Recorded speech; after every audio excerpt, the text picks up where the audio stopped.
Hi, I'm Marg Smith, the Coaching Godmother. That's www.thecoachinggodmother.com. And on this little video, I would like to talk to you about pointing yourself in the direction of, what's your passion? What is it that you were born on to do on this earth? Every one of us has something that we're heading towards. You might know what it is yet, but we all have a sort of, I call it a lot in life, where we're all facing towards something, and one day it will become apparent to you because you'll be doing something and you'll realize you just get so much joy out of doing it that really is the space that you belong in. So for me, for example, it's speaking. I love to speak. And I've always been a speaker. I was the one always being told to be quiet when I was a kid and just stop talking. And, in the generation I was born into, we actually did that. I actually thought, okay, I talk too much, so I would try not to talk so much. However, as I got older, I realised that speaking was just something that came very naturally to me. So I continued to do that. And through my high school and my college years, I was actually the social student at school.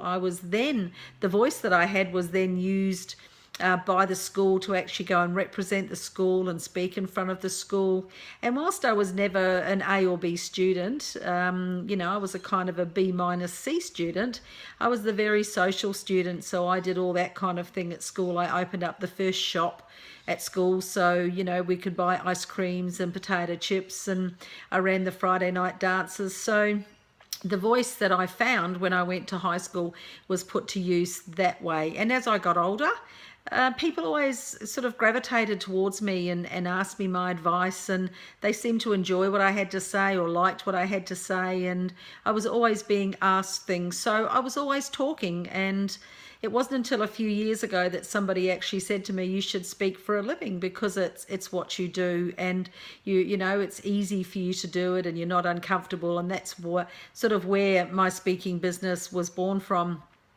But there's something else that I wanted to do in life, and that was to speak on cruise ships. And so that didn't just come to me overnight either. I actually had to push myself towards making that happen. So I faced towards cruise ships. Every time I heard the word cruise ship, it sparked interest in me. I was always reading about cruise ships, looking on Facebook, and every time I went to shopping centres and past travel agencies, I saw the pictures of cruise ships, and I just kept cruise ships in my mind all the time, and I just kept focusing on it and focusing on it. And one day I saw something on Facebook that one of my Facebook friends had posted, and there it was. There was an opportunity for people to speak on cruise ships. So I applied and did what I needed. And of course, those of you that know me know that that's what I do now. I'm very fortunate. I'm very blessed. I spend as much time as I want to actually on cruise ships and speaking to people, and working on my suntan as well, which is pretty cool.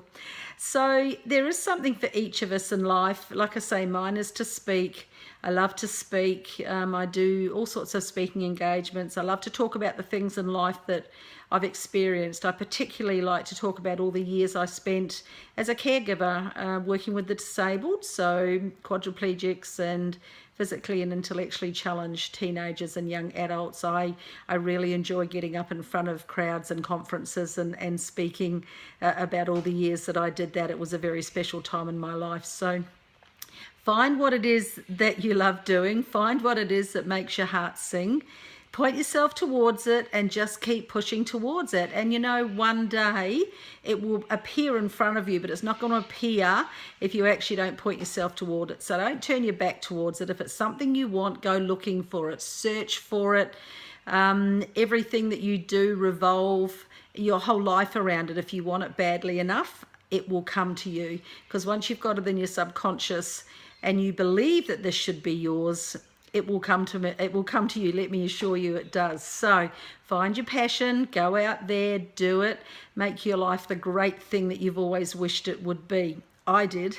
I'm Margaret Smith, the Coaching Godmother, www.thecoachinggodmother.com, and I just tell it like it is.